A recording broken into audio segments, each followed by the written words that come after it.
여러분 안녕하세요. 송주영입니다. 나는 정치인이다. 이번 시간에는요.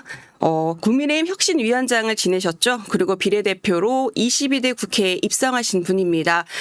푸른 눈의 한국인 인요한 국민의힘 의원 모셨습니다. 어서 오세요. 네, 안녕하세요. 오늘 얼굴 좋으신데요? 네.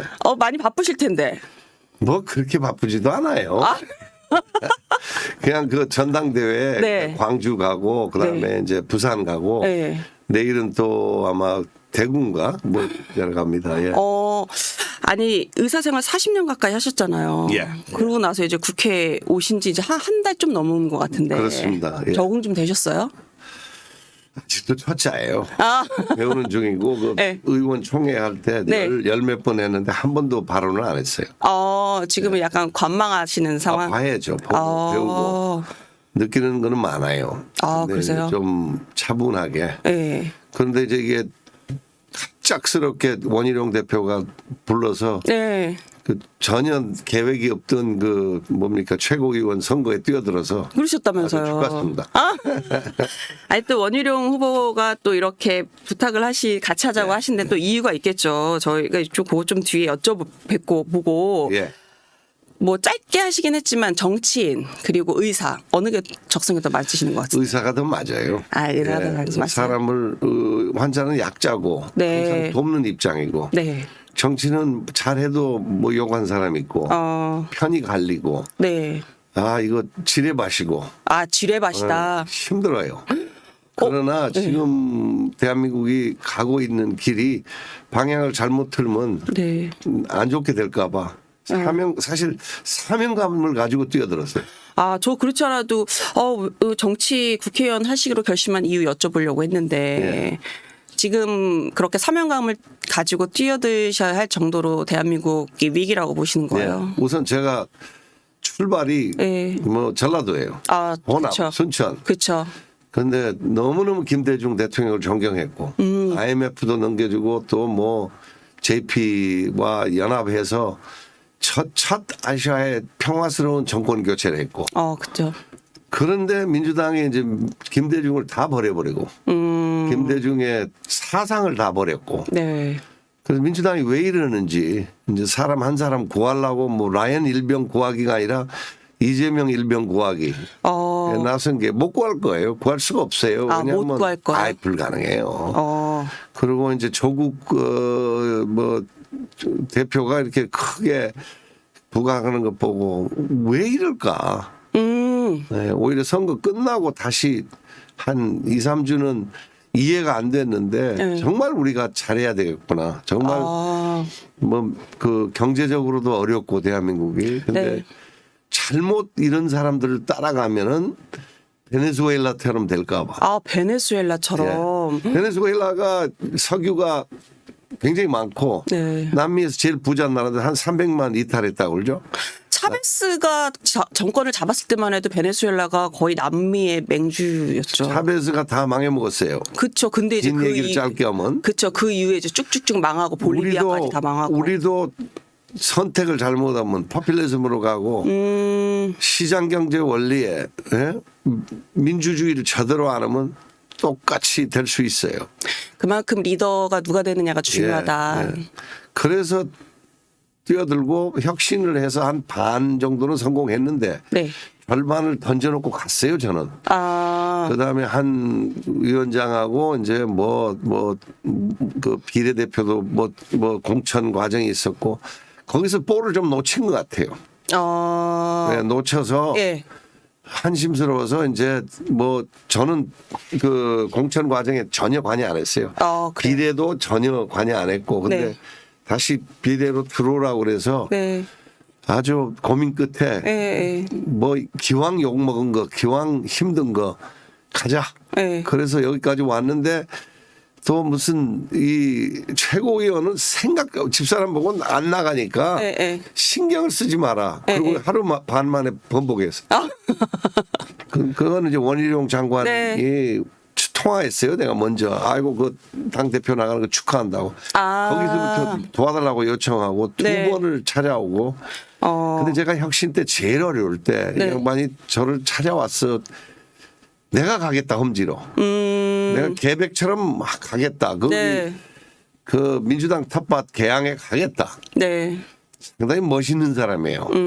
그러면은 제가 이거 한번 여쭤보려고 했었는데 원희룡 후보 이제 런닝메이트로 이제 최고위원 출사표를 던지셨는데 네. 말씀하신 대로 처음엔 거절도 했고 부인께도 안 하겠다고 했지만 이제 하루 반 만에 이제 번복이 됐다. 어떤 그러니까 딱 그 원희룡 후보가 개항에서 도와주신 거 그리고 봤을 때 어떤 좀 열의를 가진 거 왜 또 좀 이 마음을 바꾸게 할 워낙 만한 요인이 간절해서. 있을까요? 워낙 간절했다. 그리고 도덕적으로 생각했어요. 이게 옳은 건지 틀린 건지. 아 옳으냐 옳으냐 틀리냐 이게 그릇된 거냐. 네. 제가 안 도와주면 제가 참 나쁜 사람이에요. 그 생각이 들더라고요.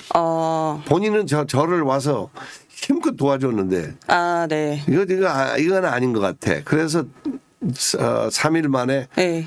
사실 등록한 날까지는 결단을 못 내렸어요. 아, 그래요? 네, 등록된 날 아침에 네. 결단을 내리고 오후에 가서 후보 등록하고. 하시겠다고 최고위원 출마하시겠다고 하니까 원희룡 후보 반응이 어떠세요? 고마워하죠. 네. 천군만마를 얻은 듯한 이런 아유 뭐 거기까지는 제가 뭐 그분은 경험이 많은 분이에요. 경험이 많으시죠. 저는 경험이 없는 사람이니까 얼마나 도와드릴 수 있을까. 이게 지금까지 걱정이에요. 경험이 많은 분의 시각에서 아 이분을 꼭 이렇게 삼고 출혈을 해서 모셔야 되겠다라고 생각을 했으면 다 이유가 있겠죠. 생각이 같아요. 생각이 사상이 같아요. 또 뭐 너무 많은 걸 공유하고 있어요. 그 어떤 정치 철학, 이념, 사상 다 같아요. 원희룡 후보랑 그 전에도 좀 이렇게 개항을 제가 3번 갔잖아요. 그 전에도 좀 그게 있으셨나요? 그 전에는 인연이? 특별한 거 없고. 요번 총선을 저를 찾아와서 이제 혁신 때 밥 먹을 때 네. 대화를 나누잖아요. 그다음에 이제 너무 고마워서 제가 혁신 선대위원장 할 때 네. 혁신 끝나고 다시 들어와서 이제 비례당 선대위원장 할 때 제가 3번을 일부러 갔어요. 근데 거기에 갈 때마다 또 우리가 같이 행동한 것도 길거리를 같이 다니기도 했지만 거리 유세. 예. 우리가 또 밥을 같이 먹고 여러 네. 가지 대화를 나누고 거기서 놀랍게도 뭐 전혀 뭐 어렸을 때 친한 적도 없는데 네. 그분이 또 서울대학교 법대를 나왔고 나는 연세대학교 의대를 나왔는데 네. 어떻게 생각이 이렇게 같을 수가 있을까? 그리고 그분이 내려가요 이렇게 굉장히 낮은 곳에 그냥 소탈하세요. 아 소탈하시죠. 예, 원래 성격 그리고 자체가. 소통이 돼요. 대화가 돼. 제가 그 2주 전에 좀 딱 하나 비판했어요. 너무 말씀이 길으시다. 좀 줄여라. 그러면서 네. 좋은 말씀인데 좀 쉬운 말로 네. 풀어서 쉽게 알아들을 수 있게 좀 해달라. 그랬더니 뭐 아주 그냥 즉흥적으로 그거 맞아요. 내가 그거 좀 고쳐야 돼. 그냥 그런 수용을 태도가 바로. 준 거예요. 그런 딱 받아들이는. 그래서 이 사람이다. 아니다. 뭐 기분 나빠한다. 그거 아니고 맞았어. 그거 맞는 얘기야. 열린 자세로 수용을 한다. 좋은 거예요. 아니 그래서 그러신 건지 왜 지역 가시면 의원님 당선을 좀 더 얘기를 해야 되는데 그렇죠. 나 아니어도 좋으니까 원희룡 후보 꼭 찍어달라고 그렇게 그렇죠. 말씀을 하고 다니신다는 거예요. 그래서 내가 이렇게까지? 예, 많은 사람들이 그거를 내 주변에서 친한 사람들은 그걸 표현했는데 네. 같이 가기로 했으면 같이 가야죠. 그건 의리죠, 기본적으로. 그쵸. 아니 근데 예전에 제가 그 당을 출입했을 때 원희룡 후보가 당시 소장파로 되게 그 총망받는 정치 신인이었거든요. 그래서 왜 남원정에서 남경필, 원희룡, 정병국. 남경필도 좋은 사람이에요. 예. 나도 남경필한테 많이 빠졌어요. 인내심도 되게 있으신 분이고. 사람이 선해요. 착한 사람이에요. 그래서 어쨌든 그런 분이었는데 최근에 이제 원 후보가 이제 전대를 앞두고 이제 하셨던 말 같은 걸 보면서 좀 거칠어졌다. 그때를 생각했던 분은 좀 거칠어졌다. 비전보다 좀 비방을 많이 얘기하는 거 아니냐. 뭐 이런 지적도 좀 하시더라고요. 여기에 대해서 어떻게 평가하시겠어요? 거칠어졌다? 제가 보기에는 방어하는 것 같은데.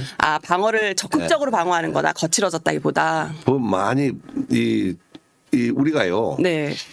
네거티브를 하면 안 돼. 그렇지만 네. 누가 터무니없이 네, 네. 예를 들어서 저 같은 경우에 방송에 나와서 네. 우리 한 후보가 뭐 내가 뭐 자기는 나하고 소통을 많이 잘했다. 기억이 내가 별로 안 좋은 것 같다. 여보소, 내가 의사인데 기억이 나쁘면 의사를 어떻게 했겠어요?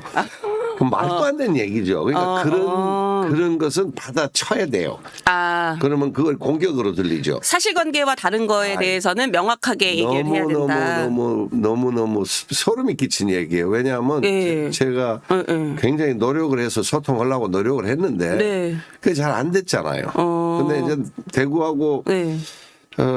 부산 쪽을 지난주에 쭉 돌았는데 네. 전당대회 전에 거기 기관장들도 이부동성은 똑같은 말이에요. 자기네들과도 소통을 많이 노력했는데 전화도 안 받고 문자도 안 받고 그 답이 없다는 거예요. 그래서 아. 저는요. 네. 그 전화번호를 공개하는데 네. 아무리 그 뭐 엎드려서 절반은 얘기지만 아무리 사소한 것도 네. 반응을 보이려고 노력을 해요. 감사합니다. 아, 예. 하다못해 스마일 네. 이렇게 찍어서 보내요. 네, 네. 인지했다, 네, 알았다, 네, 네. 봤다. 그게 소통의 시작 아니겠어요? 그 말씀하신 게 이제 총선 때 국민의힘 비례대표 정당 이제 국민의 미래 네. 그 선대위원장 하실 때를 지금 말씀하시는 건데 네. 그럼 그때 한동훈 후보랑은 뭐 개인적으로 뭐 소통 많은 이제 정식으로 그 당이 다르기 때문에 네. 이렇게 회의를 못 해요. 아, 그쵸. 법적으로. 그렇지만 전화 통화하고 좀 네. 같이 그 뭐랄까 방향을 맞춰가고 많이 소통에 굶주렸어요 그 당시에. 그럼 그 한번 생각해 보세요. 제가 들어갔는데 네. 제가 비례를 뽑은 사람도 아니고 네. 또 사실 비례를 조직적으로 그 김인전 같은 분은 굉장히 교수 같은 분은 굉장히 똑똑한 사람이에요. 그럼 그런 분을 전략적으로 활용을 해야 돼. 이렇게 조직을 해서 네. 역할 분담 뭐 이렇게 해서 쫙쫙쫙 일사불란하게 가야 되는데 네. 그냥 헝 했단 말입니다. 나는 하고 싶은데 또 혁신위원 때는 완전히 다른 것은 혁신위원 때는 제가 혁신위원들을 다 제가 뽑았기 때문에 아, 네. 이 좀 응집력이 있어요. 아. 근데 그냥 비례대표들 보니까 모래알이야 다. 다 이게 서로 이렇게 그렇다고 나쁘다는 비판하는 건 절대 아닙니다. 재능이 다 있는 사람들이 그쵸. 그 힘을 모아서 나누어서 나가서 선거운동을 해야 되는데 그렇죠. 그렇게 비례대표 하시는 분들은 사실 정치권은 이렇게 전문성은 있지만 초짜이시기 때문에 당에서 어쨌든 그거를 엮어주고 그렇죠. 활동하는 폭이나 계획 같은 걸 그거. 마련해서 이렇게 끌어주고 거기서 이제 그분들은 본인의 역량을 발휘할 수 있게 만들어줘야죠. 저보다 더 잘 표현하시네요. 아. 정확합니다. 예. 근데 그런 게 좀 부족했다. 부족한 게 없었어요. 근데 관련해서 그러면 뭐 한동훈 당시 위원장한테 개인적으로 전화를 해서 말씀을 하신다던가 문자를 보낸다던가 하셨던 적은 없으세요? 많이 했죠. 근데 거기에 대한 반응 별로 뭐 물론 본인이 엄청 바빴어요. 그리고 예. 내가 그분을 비판하고 싶지는 않아요. 예, 예. 왜냐하면 다 자기 그 사정이 있어요. 속 사정이. 아, 예, 그렇죠. 그렇지만 이 우리가 너무 탑다운으로 뭐를 하면은 제가 혁신위원장 할 때 예를 들게요. 네. 당에서 제일 기분 나빠한 거 저에 대해서는 왜 미리 좀 알려주냐 결론을. 아, 그래서 내가 결론이 없다. 아, 우리 만나서 대화하고 네. 그러나 우리 박 선생이라고 우리 경북대학교 학생 이름 갑자기 기억이 안 나는데 그 친구가 쭉 얘기가 한 세 바퀴 돌면 네. 한 1시간 반 정도 지나가면 이렇게 정리할까요 오늘? 아, 그러면 그 양반이 정리를 해주면 그 학생이 정리 많이 했어요 주로. 아, 그랬어요. 정리해서 딱 하면 야 이거다 좋다 이걸로 나가자 오늘. 그러면 그 종합된 의견이 그게 민주주의 아니요. 소통을 해서. 종합된 의견이 딱 나가면 그거를 어떻게 미리 내가 무슨 점쟁이도 아니고 그걸 어떻게 돌출해내? 그렇죠? 그런 식으로 정치를 해야 하는 게 옳아요. 그러니까 같이 민주주의의 기본 그 근간은 소통이니까요. 소통이고 그 여러 사람 생각이 한 사람보다 두 사람이 낫고 그쵸. 물론 너무 많은 의견이 있고 뭐 회의가 진행 안 될 때는 저도 짜증을 냈어요. 3분만 얘기해라. 뭐 2분만 얘기해라. 네. 그렇지만 돌고 돌다 보면 사람들도 맞아. 그 말이 맞아. 그러면 누군가가 거기서 문구를 잡으면 네. 그것 갖고 이제 기자 백브리핑하고 우리가 정한 건 오늘 이거다. 그 원희룡 후보가요. 예. 총선 당시 이제 한동훈 후보를 비롯해서 5명 내외의 이제 공천 그 심사 권한이 전혀 없는 인사들이 이걸 이제 좌지우지했다. 말씀하신 걸로는 보면 이제 소통을 막 이렇게 하거나 공개적이지 않고 이제 어쨌든 좀 밀실 비슷하게 그런 걸 했다. 근데 이제 거기에 보면 이제 주변 측근들 그리고 이제 검사 출신들이었다 이렇게 말씀을 하시더라고요. 그거는 뭐 총선 저는 전혀 몰라요. 무슨 기준으로 뽑았는지. 뭐 굉장히 많은 사람이 인터뷰를 했는데 네. 비례 같은 경우에 네네네. 좀 거기에 대한 좀 더 뚜렷한 철학과 그렇지만 지금 와서 뭐 지금 와서 정해진 게임에서는 비례 중에 전문가가 꽤 있어요. 뭐 무기 전문가도 있고 뭐 여성 장군 출신도 있고. 그분 좀 멋있는 분이에요. 그리고 뭐 일일이 이름은 내가 검색을 안 하겠지만 이런 사람들을 잘 이렇게 뭐랄까요 조직을 잘 만들어서 선거를 치렀어야 되는데 우리가 그걸 못했단 말이에요. 못했다. 그리고 저 공천을 내가 변화, 응? 마누라하고 아이만 빼고 다 바꾸게 해야 된다. 두 번째는 통합. 이준석 대표가 그렇게 힘들게 했는데 어떻게든 끌어들이려고 노력한 거. 그다음에 희생. 원희룡처럼 험지를 가야 된다. 좀 이걸 50% 끝내고 50%를 던졌어요. 근데 못했잖아. 그다음에. 그러면 못한 거는 미안하지만 리더들이 책임져야 돼요. 그 어떤 지도자들이 그 이끌어간 사람들한테 책임을 물어야 되지만 총선이 일단 끝났단 말이에요. 끝났고 우리가 굉장히 결과가 안 좋았어요. 그런 경우에는 남을 탓할 게 아니라 인요한 난 대통령 앞에 가서 대통령 저 인요한이가 잘못했어요. 그렇게 말씀하셨어요. 그럼요. 앉아서 우리가 뛴 사람들 모두가 잘못한 겁니다. 정말 송구하게 미안하게 됐습니다. 대통령은 뭐라고 말씀하셨어요? 엄청 위로를 하더라고요. 너 뭐 지금 아직도 할 수 있는 일이 많이 남았고 또 열심히 앞으로 계속 국가를 도왔으면 좋겠다.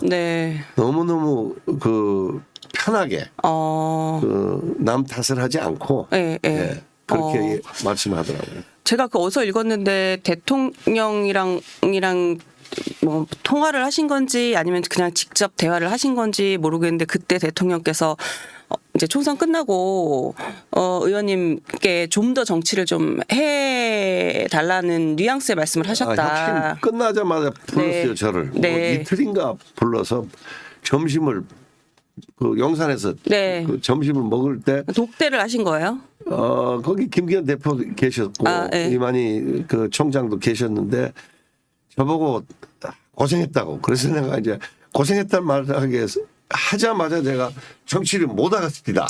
그 비례도 안 하고 뭐 지역구는 물론 안 하고 비례도 안 할랍니다.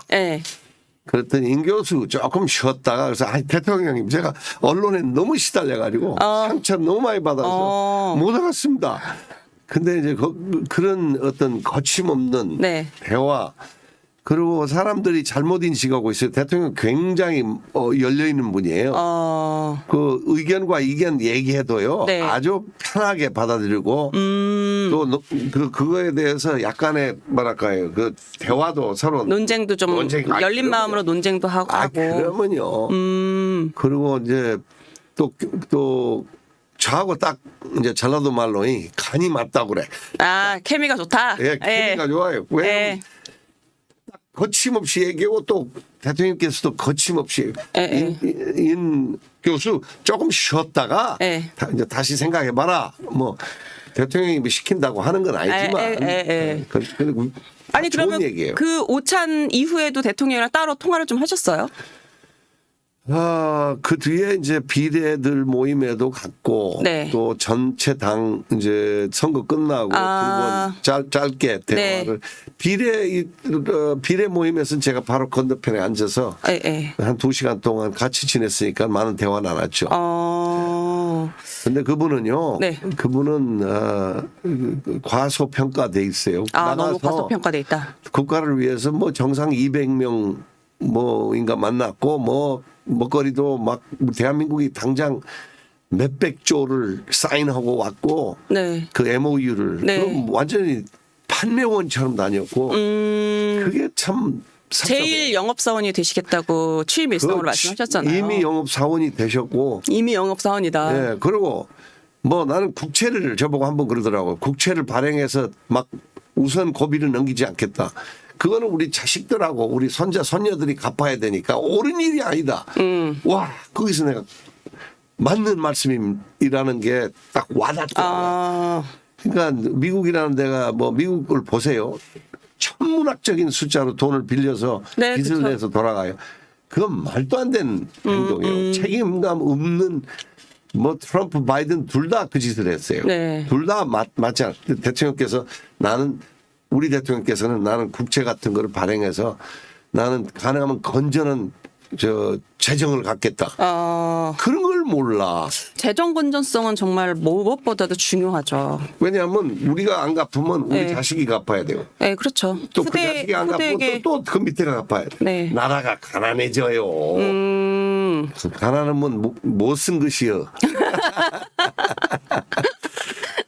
아니, 지금 이 얘기가 그 원희룡 후보가 말씀하신 건 총선 때, 한동훈 후보 위원장을 비롯해서 이제 한 5명 내외가 그렇게 비례 공천에 이제 소위 말해 속닥속닥 했다. 이렇게 이제 주장을 하신 걸 이제 드리면서. 정확한 기준이 내 눈에도 안 보여요. 정확한 기준이 없었다. 뽑은 기준. 그렇다고 지금 뽑은 사람을 지금 와서 무슨 비판하라고요? 그건 아니죠.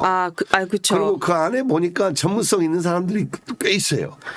그래서 뭐 다 잘못됐다, 다 잘됐다, 뭐 이런 것보다 좀 기준이 있고 역할 분담을 시키지 않아서 뽑아놓고 잘 활용을 해야지. 그러니까 결과론적으로는 거기에 대해서는 이제 평가를 하는데 문제 제기하시는 건 과정의 문제를 지금 과정상 문제가 좀 있었다는 말씀하시는 거잖아요. 근데 제가 여쭤보고 싶은 건 그 비대위 그 선대위원장 하시면서 그때도 이런 주변 인물들이나 검찰이 너무 개입한다 이런 얘기를 좀 들으셨는지 아니면 또 그 앞서 얘기한 가족이나 친인척이 너무 거기에 개입을 했다 원희룡 후보의 주장대로 그런 얘기를 직접 지금 의원님도 들으신 경우가 있는지. 마음들을 모르겠더라고요.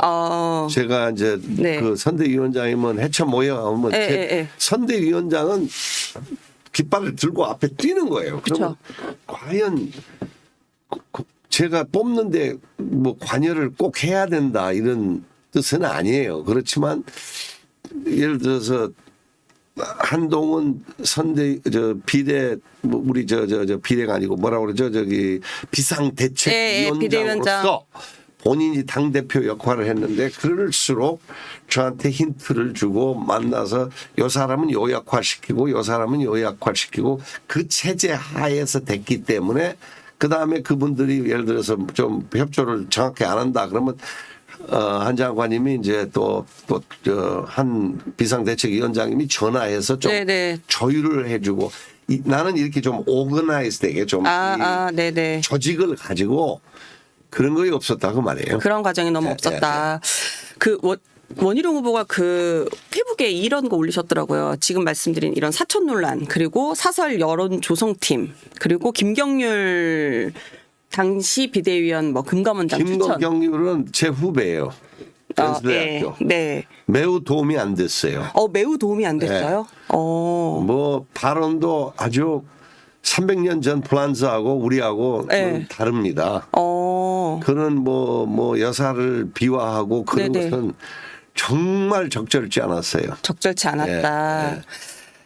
지금 우리는 대한민국은 민주주의입니다. 자본주의,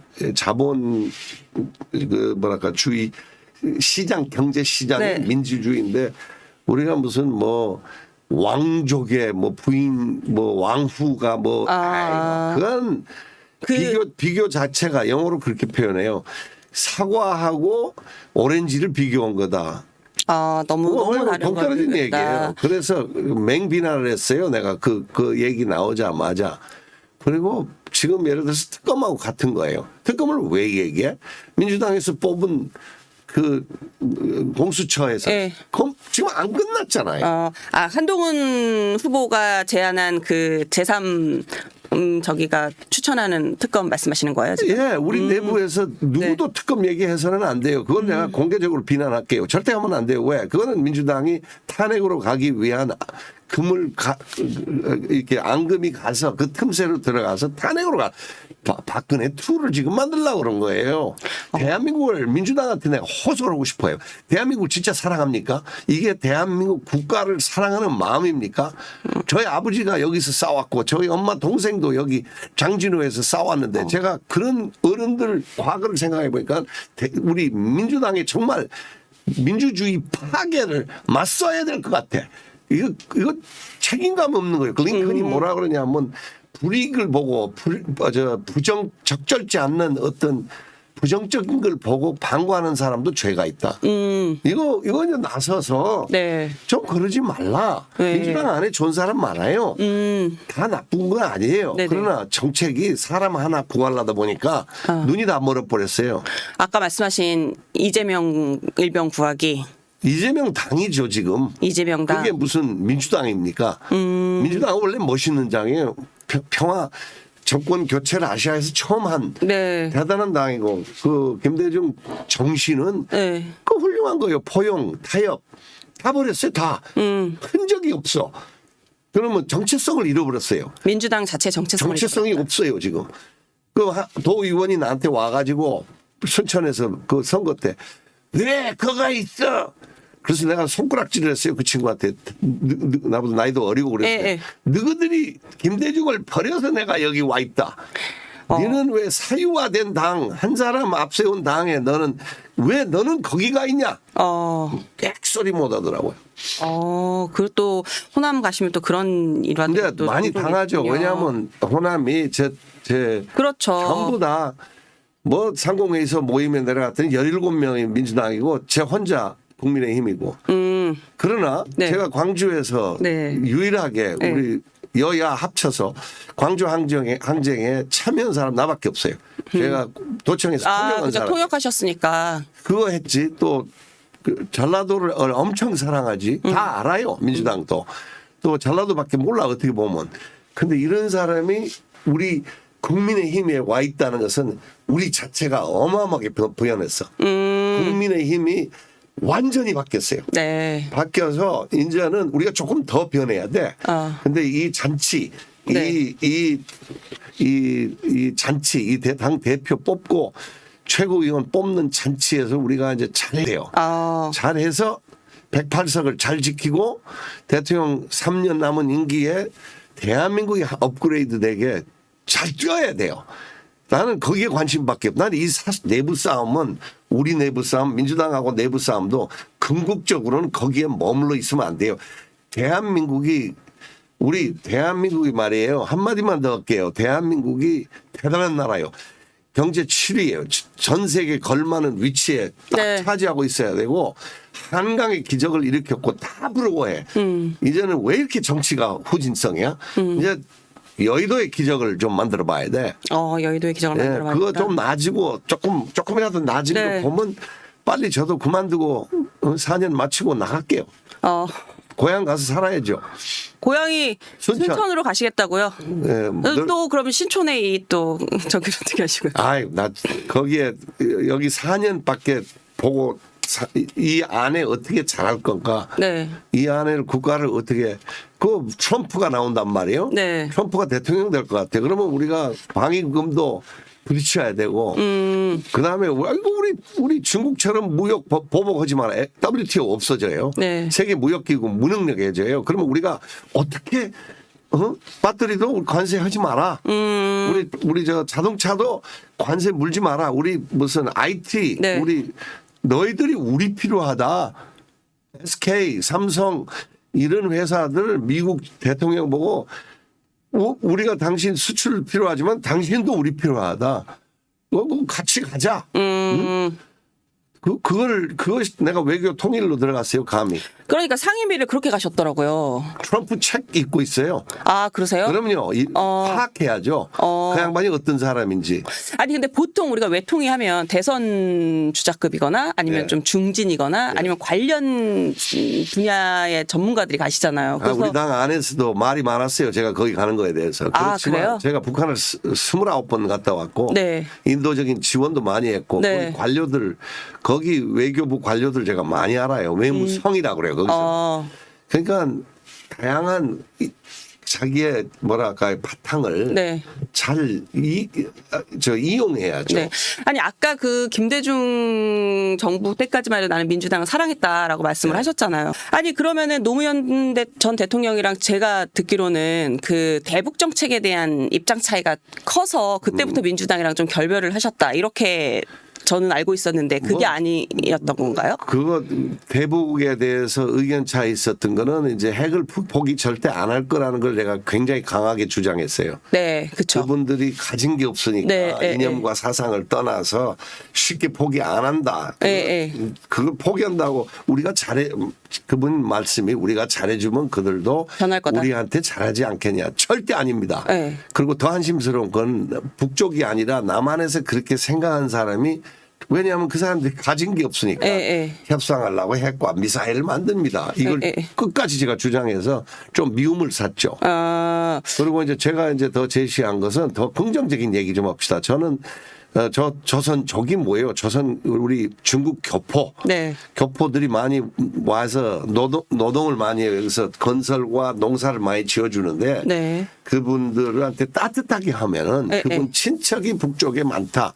그래서 전략적으로 따뜻하게 해서 건강보험도 주고 노동항아도 불법 체류자 그만 만들자. 네. 이걸 내가 주장했어요. 왜?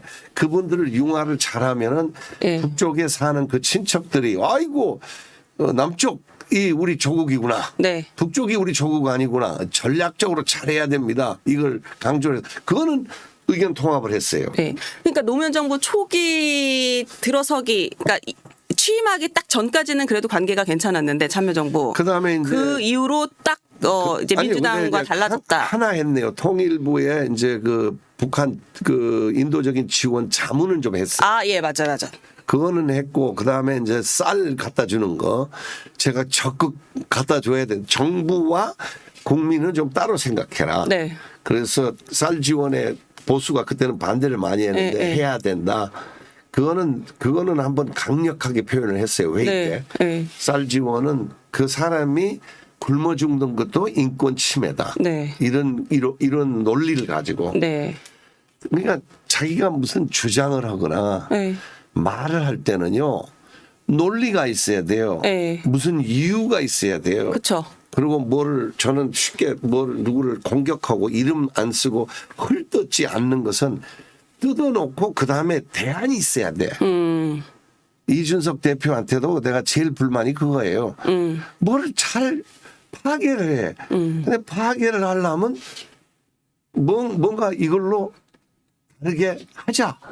이걸로 대안이 나와야 되는데 그런 게 없단 말이에요. 네. 그래서 비판하기 전에는 우선 이거를 어떻게 문제를 해결할 건가. 그게 책임감 있고 그게 감히 제가 얘기하는 온돌방 아랫목에서 배우는 어른스러운 행동이에요. 책임감 있는 행동이고 정도를 가는 행동이에요. 네. 그렇죠? 아, 알겠습니다. 전 그래서 그 외통위 가셨다고 그러길래 그냥 저 개인적인 생각으로는 이렇게 대북 관계에 대해서 관심이 많으셔가지고. 물론이죠. 그래서 어쨌든 김대중 정부에서 참여정부로 넘어오는 요 초기까지는 관계가 괜찮았는데 이런 대북 관계 입장처럼 하나 더 얘기하죠. 오늘 나온 김에 제가 얘기해 주세요. 문정권 때 사실은 아픈 게 하나 있어요. 제가 2년 동안 공정거래위원회 조사를 받았어요. 왜요? 신체 검사 비용을 담합을 했다. 미국, 카나다, 뉴질랜드, 호주 이민 가려면 신체 검사해야 되는데 우리 병원에서 그걸 해요. 네네. 근데 저를 주동자로 지목을 해서 마녀 사냥을 제가 많이 당했어요. 그러셨어요? 오늘 처음 얘기합니다. 그렇죠. 어마어마한 일이에요. 왜냐하면 미국, 캐나다, 호주, 뉴질랜드가 그 정하는 신체 검사 비용은 신체 검사 품목도 그렇고 비용도 그렇고 다 그 나라에서 정하는 거예요. 공정거래위원회에서 그것 갖고 얘기한 건 사실 그 나라 내부 간섭이에요. 대한민국도 외국에서 한국 올라오면 신체 검사 하는 부분이 있어요. 네. 유학생이나. 그러면 그거를 그 각 나라에서 대한민국은 왜 이런 검사를 요구하냐 고지할 얘기하는 게 말이 돼요? 그 내부 간섭이죠. 국제법 위반이에요. 그러니까 국제법 위반을 해가면서 저를 조사해서 저는 괜찮아요. 가서 세종에 가서 당당하게 싸웠는데 우리 직원들이 일 잘하는 간호사도 하나 눈물 흐르고 그만뒀고. 아, 그때 검사 그것 때문에 보복하는 거죠. 왜? 박근혜를 지지했기 때문에. 아, 박근혜 이유는 그거예요. 이유는 박근혜를 지지한 게 아니라 박근혜 사회통합 부위원장 이민에 대해서 제가 백서를 썼어요. 사실 정치 정의가 아무것도 안 했어요. 그러나 박근혜하고 함께 있었다. 그래서 보복 수사한 거예요. 아, 그래요? 처음에 시작했던 수사를 다시 살려가지고 다 끝난 건데 아, 여기 아무것도 없구나. 다시 공정위에서 다시 불을 붙여가지고 김상조라는 분이 아마 그때 거기에 있었죠. 그렇죠. 그러니까 아마 위에서 오다가 내려간 것 같아. 그러니까 그런 것이 민주당이 변한 아주 돌아갈 수 없는 루비콘을 걷는. 아, 의원님과 아예 민주당이 루비콘. 아니 뭐 나하고만 그런 게 아니라 그 김대중 사상하고 안 맞아요. 김대중 사상하고 안 맞는다. 안 맞아요. 혐의도 없는데 지금 우리 정권을 굉장히 뭐 검사 정권이다. 자기네는 그러지 않았나? 더 했죠. 그러니까 그 아주 뭐랄까요 위선적인 건데 좋아요. 그건 다 지나갔고 제가 겪었고 무혐의 됐고. 2년 동안 조사를 받은 거예요? 2년을요. 그 조사관들한테 내가 크리스마스 카드를 꼭 보내요. 아, 그래요? 네, 매년 보내요. 아니 뭐 저는 기독교인이니까 뭐 예수님의 탄생을 같이 즐거워하자. 그거는 이유를 아실 거예요, 생각하면. 좀 왜냐하면 너무 부당했기 때문에. 내가 그것도 명예훼손과 이런 걸로 고발을 할까도 많이 고민했어요. 아, 사법부의 판단을 좀 받아보자 생각하셨어요. 피해를 정신적인 피해를 대한민국 교수가 공정거래위원회 제가 10원을 1원을 받은 돈도 없고 공정거래위원회 뭐 부당한 공정위를 어겼다고요? 그건 논센스잖아. 너무 웃긴 얘기잖아요. 근데 과거에 독재 정권들이 그 짓을 했단 말이에요. 근데 제가 지금 드리고 싶은 말씀은 지금 민주당이 독재하고 싸운 당인데 자기네가 독재하고 자기네가 보복하고 자기네가 이런 짓을 한단 말이에요. 그러면 민주당을 어떻게 도와줘? 도와줄 수가 없어. 우리 당 문제 많아요. 그러나 우리 당이 인요한이가 호남 출신에 그것도 이국적인 얼굴이 여기 와 있는데 받아들이고 같이 가잖아요. 그러면 우리 당이 많이 변했고 희망을 국민한테 보여주고 싶어요. 그리고 우리 여기에 이민 온 사람이 한 5% 돼요. 대한민국이 굉장히 이제 포괄적인 굉장히 폭이 넓은 나라예요. 그래서 나 같은 사람이 힘차게 이 뜻을 펼쳐서 그럼 나는 애국자입니다. 스스로 얘기하는데 우리 집안도 말씀드렸지만 할아버지가 3.1운동을 지켰고 대구에서 그리고 신사참배 반대했고 그렇죠. 좋은 것만 같이 130년 지낸 게 아니에요. 김구 선생님 주치도 하셨잖아요. 그건 사실과 완전히 그래요? 의사가 아니에요. 근데 왜 그렇게 어떤 사람이 그렇게도 알려진 거? 그러니까 그거 아니라고 합니다, 여러분. 이번에 사실관계를 명확하게. 아니에요. 의사가 아니잖아. 어떻게 그렇죠. 그래서 제가 뭐지 그때 당시에는 선교사로서 뭔가 그런 게 있으셨나? 그 윗대 우리 유진벨 그러니까 할머니 아버지는 제이슨서가 누군가 봤더니 서재필이에요. 아주 친했어요.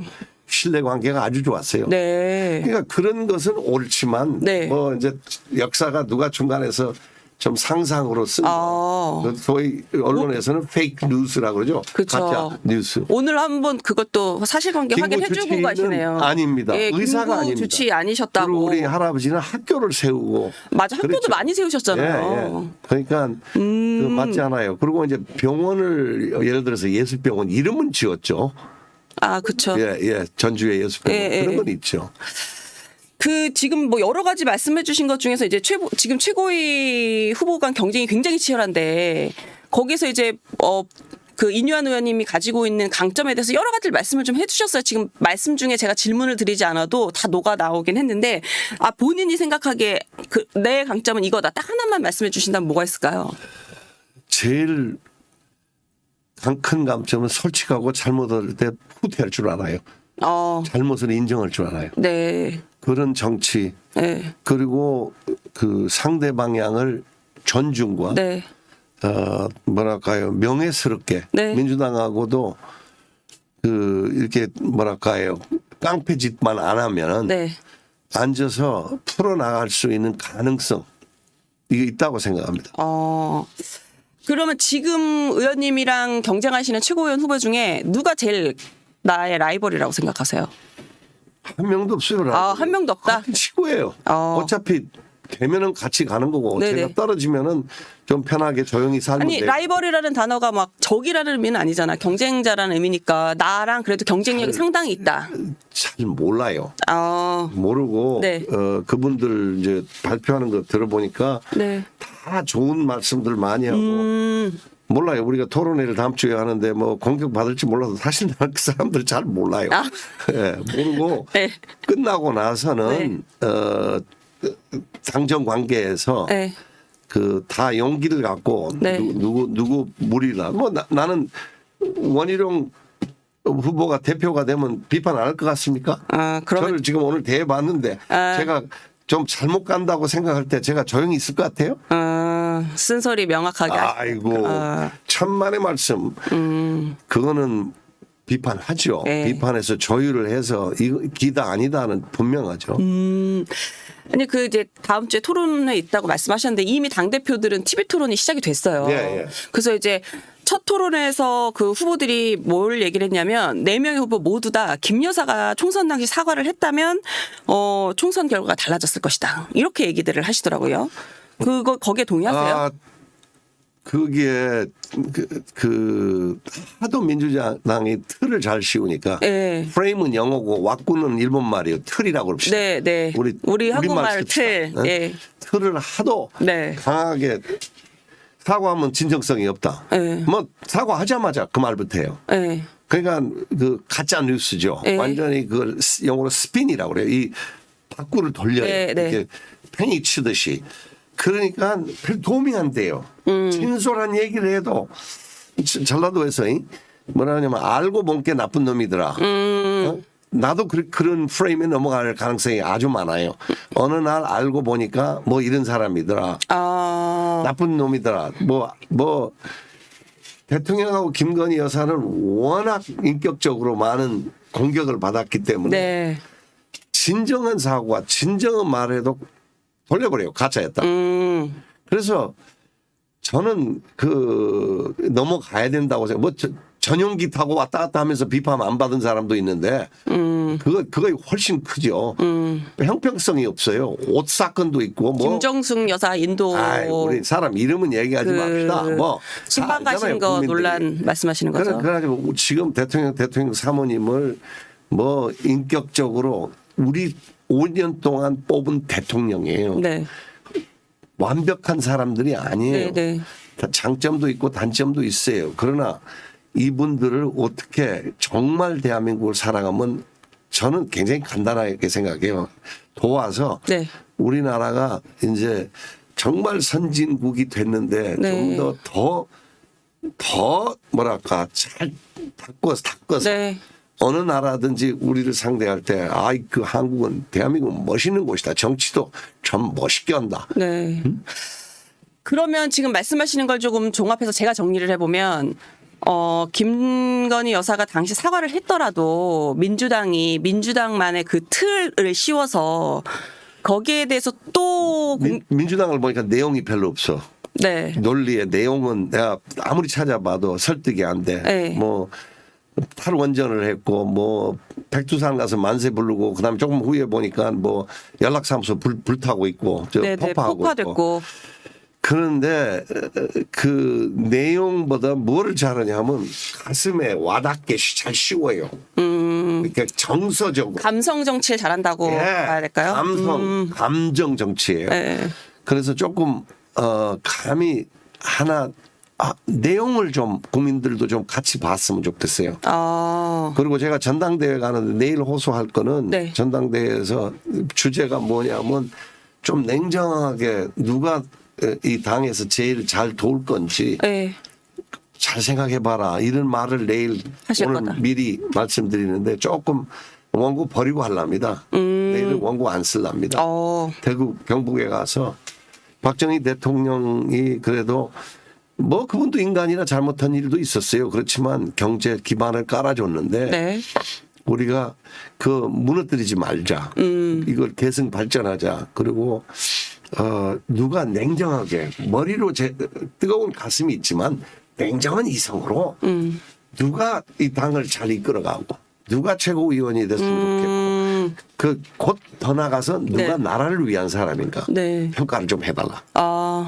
그것도 근데 네. 민주당하고 대결 사이에서는 뭐가 툭 나오면 뭐 이상하게 뭐 돌려서 전혀 몰랐던 거 아인슈타인이 그랬어요. 왼쪽 신발을 우주에다 던지면 수억 년 후에 오른쪽 신발로 돌아온대. 민주당이 그래요. 뭘 던지면 오른쪽이 왼쪽으로 돌아와요. 네. 그 굉장히 그 부당한 네. 부적절한 표현들을 쓰고 네. 네. 뭐를 말을 잘 만들어요. 그럼 의원님 말씀대로라면 민주당이 뭔가 말을 잘 만들기 때문에 김건희 여사가 당시 총선 때 사과를 했었더라도 총선 결과에는 영향을 그렇게 미치지 못했을 거라고 보세요? 자꾸 대통령 부인 얘기하지 말고요. 인요한에 대해서 얘기한 것도 네. 그렇다는 거예요. 우리 남 얘기하지 맙시다. 자꾸 아니 우리나라 우리 대통령 대통령실로 돌아오지 말고 네. 우리가 그 사람들이 얘기한 게 네.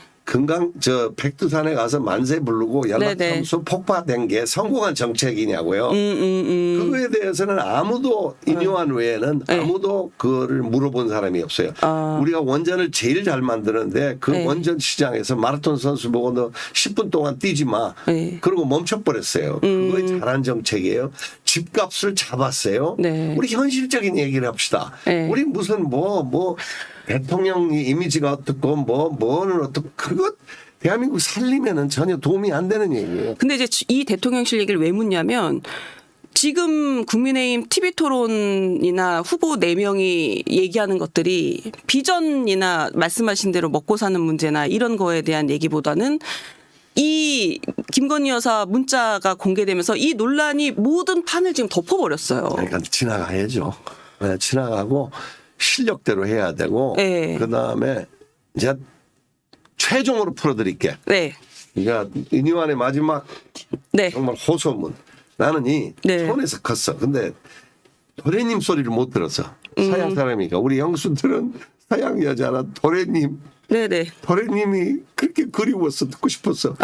그 형수한테 내가 막내요. 육남의 그쵸, 형이 4명인데 근데 한국 문화에는 도련님하고 형수는 아주 가까운 사이야. 공과 사를 자꾸 나누고 그러는데 윤석열의 아주 아낀 후배예요. 한동훈 후보가. 그러면 상식적으로 이 토속적인 문화에서는 정말 나는 너무 이런 걸 좋아해. 도련님이라는 말도 좋아하고 남이 지금 하면 나를 도련님이라고 부르면 내가 껌박 가. 막 마음이 녹아내려 가슴이. 네. 그런 형수와 시동생 사이인데 뭐 이렇게 많어. 시동생이 들어가서 아이 형수 이거 내가 좀 무리했는데 아이 서방님 서방님이라고도 불러요. 도련님이라고도 부르고 그러면서 그 가족끼리 지금이라도 한 장관이 들어가서 화해하고 회개하고 잘못된 거 저요 대학병원에 의사하면서 33년 왜 혼났는지도 모르고 선배한테 지적받은 경우 많아요. 근데 제가 가요. 제가 찾아가서 선배님 죄가 없어 사실. 그러나 무릎 꿇고 정말 사과하면 그 선배가 99%. 네. 아이 요한아, 내가 사실 너한테 잘못했다. 네. 우리 앞으로 잘해보자 손잡고 네. 엄청 더 관계가 더 깊어져. 집안 싸움은 네. 집안에서 네. 형수와 시동생, 형님과 동생 이렇게 좀 같이 가면 안 될까? 그랬으면 좋겠다. 내가 너무 낭만주의자인가? 말씀하신 대로 어쨌든 그 정도로 개인적으로 각별한 사였는데 이게 소통이 공식적인 소통이었냐 비공식적인 소통이었냐 이런 걸로 굳이 그럴 건 아니다. 차라리 지금이라도 가서 조금 풀고. 그리고 당 대표를 맡았으면 네. 대통령은 나라를 지켜야 되고 당 대표는 당을 네. 지켜야 되는데 둘 다 수반이야. 네. 역할 다른 수반이야. 수반끼리 만나서 좀 잡음이 없게 갔으면 참 좋고 지금이라도 네. 지금 한 대표도 우리 후보도 굉장히 앞으로 우리 당의 큰 자산이에요. 네. 제가 거기를 비판한다고 네. 사실대로 얘기하고 방어는 제가 하지만 네. 그분을 끌어내리는 거는 그분 따르는 사람 좋아하는 사람 많습니다. 네. 네. 좋은 자산이에요. 네. 알겠습니다. 참 안타까우시겠어요. 그러시면은 지금 이 시점에 이 문자 논란이 벌어진 게 차라리 그냥 없이 가서 그냥 비전 경쟁을 좀 했으면 좋았을 텐데. 근데 안 좋은 거를 언론이 많이 좋아하더라고요. 좋은 얘기보다. 그래서 이거 좀 제가 나머지 이제 우리가 한 2주 남짓 2주도 네. 안 남았죠. 한 열흘 남았는데 네. 이제 이거를 그 전당대회 멋있게 마치고 네. 그다음에 이제 다 이것이 중에 네. 정확한 것이 이 생각은 달라도 사람을 미워하면 안 돼. 그러면 우리가 다 화합이 가능해. 네. 생각은 네하고 다르다. 그렇지만 우리가 같은 식구다. 네. 이걸 모토로 해서 네. 국민의힘이 전당대회 끝나면 화합을 해야 돼. 그쵸. 그렇게 되면 베스트한데 지금 말씀하신 대로 한동훈 후보 자체를 좀 좋아하는 나름의 팬덤이 좀 있기는 해요. 그래서 이제 언론에서는 어대한 해서 어차피 대표는 한동훈 이 얘기를 지금 이제 그 말씀하신 하여튼 그런 말을 사람들이 네. 윤핵관이라는 말도 만들 때 나 이북 핵무기 얘기한 줄 알았다니까요. 그러니까 그런 말들이요. 네. 도움이 안 돼요. 그리고 네. 그것도 스핀이고 그것도 돌려서 팽이치듯이 어떻게 해석하는 거고 그거 바람직스럽지 않아요. 지금 이제 이런 얘기가 나오는 이유가 YTN이 이제 그 엠브레인 퍼블릭이라는 조사기관에 이제 의뢰해서 여론조사를 했더니 한동훈 후보가 어쨌든 지지층이나 무당층 대상으로 한 여론조사에서 지지율이 높게 나왔어요. 믿으세요? 여론조사를 그러면은 어떻게 믿어요? 왜냐하면 네. 당원을 놓고 한 거 아니에요. 당원을 놓고 한 게 아니다. 네. BTS를 아마 네네. 여론조사하면 네. 우리 모두 다 아는 거 할 거예요. 국민의힘 지지층을 대상으로 했더라도 그거는 이제 국민의힘 당원이 아니기 때문에 좀 다를 거다. 조금 더 깊이 알아요. 우리 당원들은 국가 살림이 어떻고 네. 정치는 어떻게 돼야 되고 철학과 무슨 락스타처럼 무슨 뭐 그런 분위기 아니에요. 국민은 조금 이제 그 이끌어 나가면서 네. 추정 세력이 저도 한 장관에 대해서 우리 집사람이 그러더라고요. 조금이라도 비판적인 얘기를 하면 댓글이 엄청 붙는데요. 그러니까 굉장히 그것도 민주주의에 있을 수 있고 그걸 문제 삼는 건 아니에요. 그렇지만 당원들은 다르다. 당원이 80%인데 그 당원들은 여러 가지 이제 3년 동안 우리가 어떻게 윤석열 대통령을 이끌어 나가야 될지 네. 큰 대한민국의 미래도 걱정하고 훨씬 더 신중합니다. 요 흐름이 그러면 바뀔 거다. 바뀌고 있어요 이미. 이미 바뀌고 있어요. 그러면요. 지역 다니시면서 좀 들어보니 그게 더 피부로 와닿으시던가요? 제일 와닿는 게 당신하고 원희룡이 꼭 돼야 된다. 그런 목소리가 많아요. 그냥 손을 잡으면서 그러면서 그 다음 마디가 뭐냐 나라를 살려라. 나라를 살려라. 눈물 나는 얘기예요. 절실하고 간절한 거예요. 그런 당원들이 그런 말 할 때는 거꾸로 해석하는 거예요. 역추적을 하는 거예요. 변화를 원하구나. 변화. 안 되겠구나. 이렇게 가면. 그냥 여론대로 가면 안 되겠구나. 그러면 전대에는 결선까지 갈 거로 보세요? 아니면은 1차에서? 근데 가서 봅시다. 그 나경원 후보랑 원희룡 후보 그 연대 잠깐 말씀하셨었잖아요. 종국에는 같이 가실 거라고 보세요? 나경원 후보는 참 좋은 사람이고 10년 전부터 알았고 네. 또 정책을 보니까 우리하고 크게 다르지가 않아요. 근데 내가 좀 처음에 경솔했어요. 처음에 내가 나경원 후보한테 우리 좀 도와달라고 문자 보내고 그랬는데 네. 얘기도 언론에 했는데 네. 미안하다고 엄청 사과를 했어요. 2번 문자 보내고 한 번 말씀도 드리고 인 의원님 괜찮아요. 그렇게 화통하게 또 말씀을.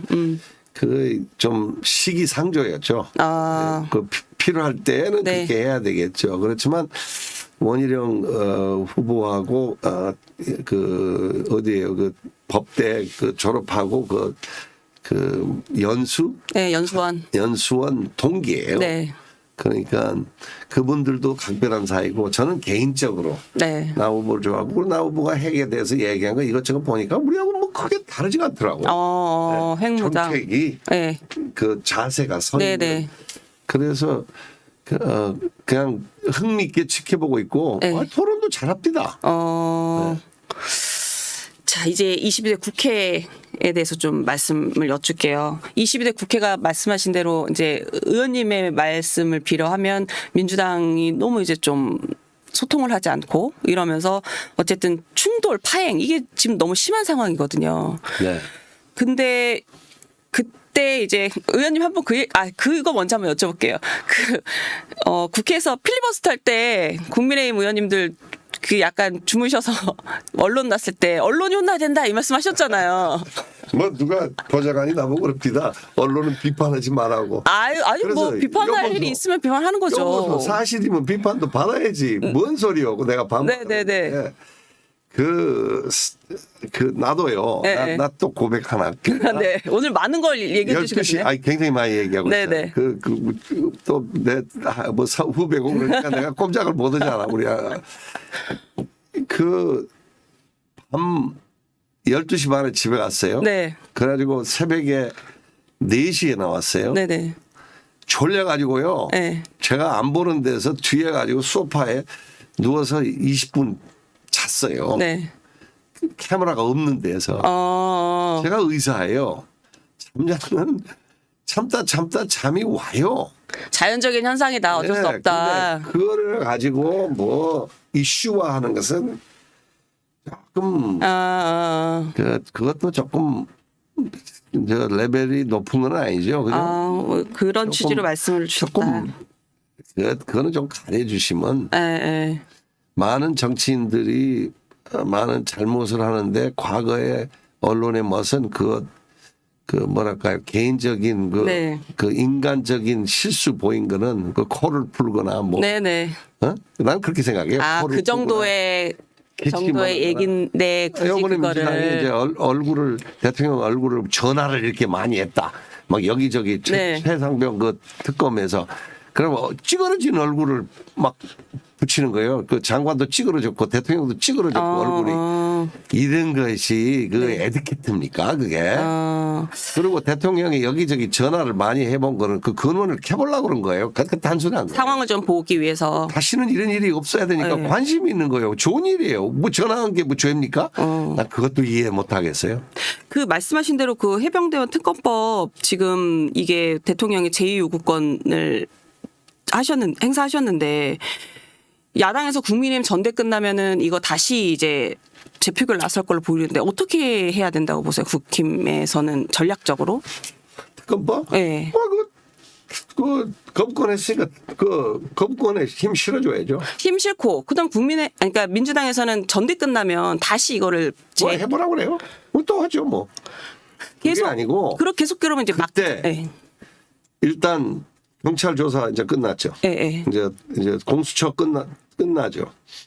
그러면 특검을 진짜 미비한 거에 그때 가서 있으면은 두 가지예요.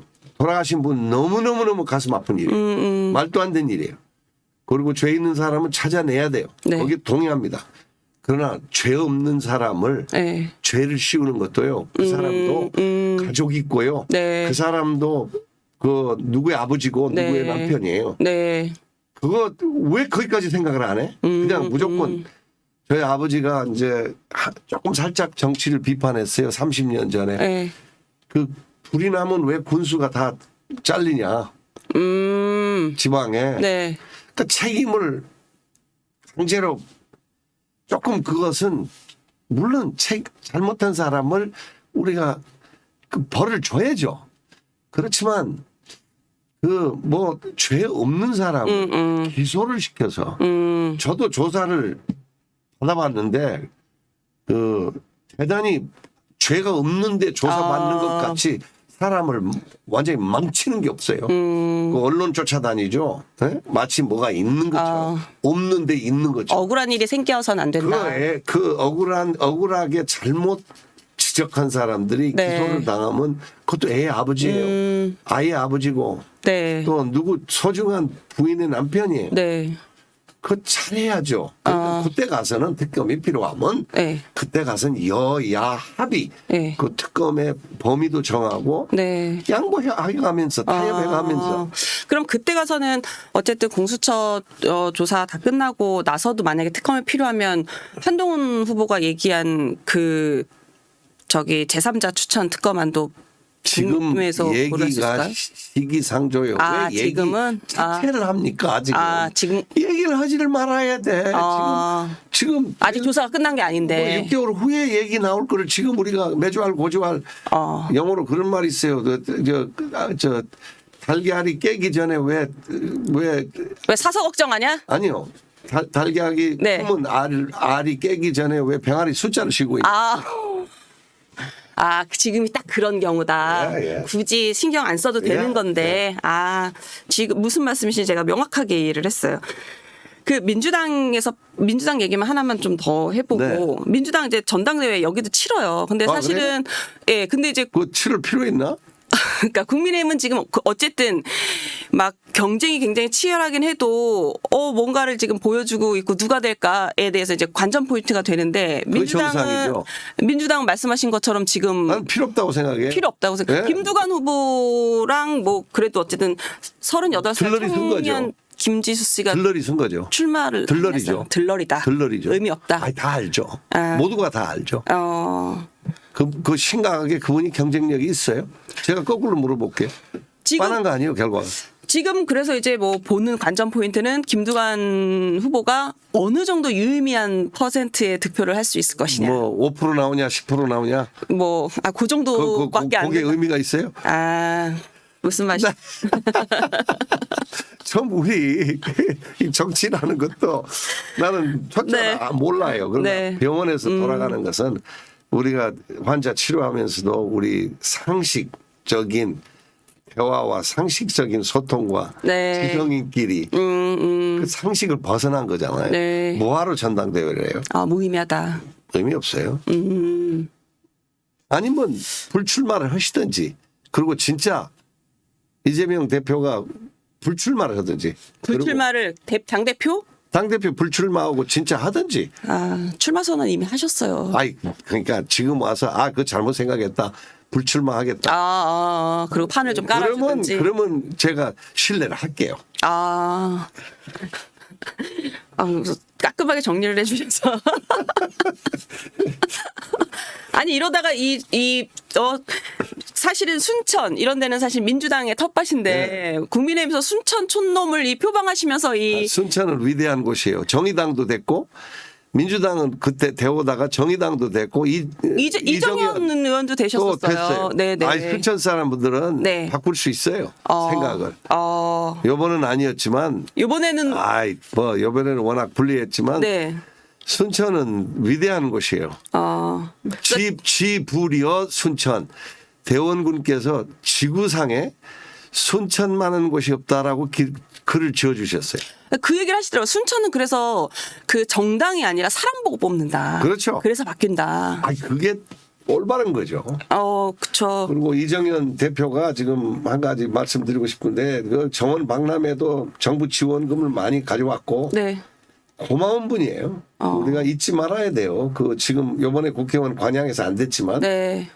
그 정말 눈이 따가울 정도로 고마운 분이에요.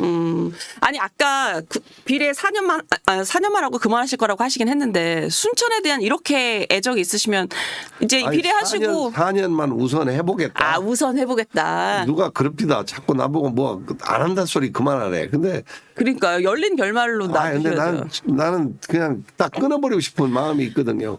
모든 거. 근데 만약에 지역구 출마를 하시면 호남으로 가실 거라고 봐야 될까요? 지금 여기 들어와 보니까 조금 맞는 것도 있지만 안 맞는 게 많아서 그냥 그래요? 그럼 제가 원래 원했던 것은 네. 적십자를 맡아서 남북 관계를 좀 풀고 비정치적인 걸 원했습니다. 국민 여러분 그리고 여기 오늘 방송 듣는 분들 꼭 그 마음은 좀 알아주십시오. 저는 대한민국에 뭐가 도움이 제일 많이 될까. 그래서 네. 제가 처음에는 이제 지금 적십자 총재한테 좀 미안한 얘기지만 제가 네. 적십자를 맡아서 그 쌀 지원하고 우리 쌀이 보관료가 5천억이 들고 그래요? 농민을 위해서 쌀을 좀 어디에 팔아야 되는데 네. 줄여야 되는데 쌀을 북쪽에 굶어 죽는 사람들한테 제공하고 네. 뭐 매년 100만 톤씩 부족해요. 우리 농민도 도움이 되고 네. 또 보관료도 안 내고 일석 한 3조 정도 되잖아요. 네. 그런 거를 성사시키고 싶었어요. 나는 그런 거 내 남은 일생은 네. 남북이 좀 통일로 가는 길, 네. 건강한 통일, 결핵 퇴치 사업을 북쪽에서 많이 했어요. 일 많이 했습니다, 솔직히. 근데 네. 그리고 뭐 적이라는 말 들어가면서 뭐 CIA다 뭐 굉장히 이쁘지 않은 욕을 들어가면서 해봤는데 남북은 하나예요. 언젠가는 합쳐져야 돼요. 네. 저희 나는 정치인이다 공식 질문이에요. 마지막 질문인데 네. 임요한 의원님에게 정치란 무엇일까요? 정치라는 것은 내 이익을 챙기는 게 아니라 내가 희생되고 국민을 더 잘 살게 하고 더 편하게 해주고 더 좋은 나라를 후손한테 넘겨주는 그 가능성을 열어주는 게 정치입니다.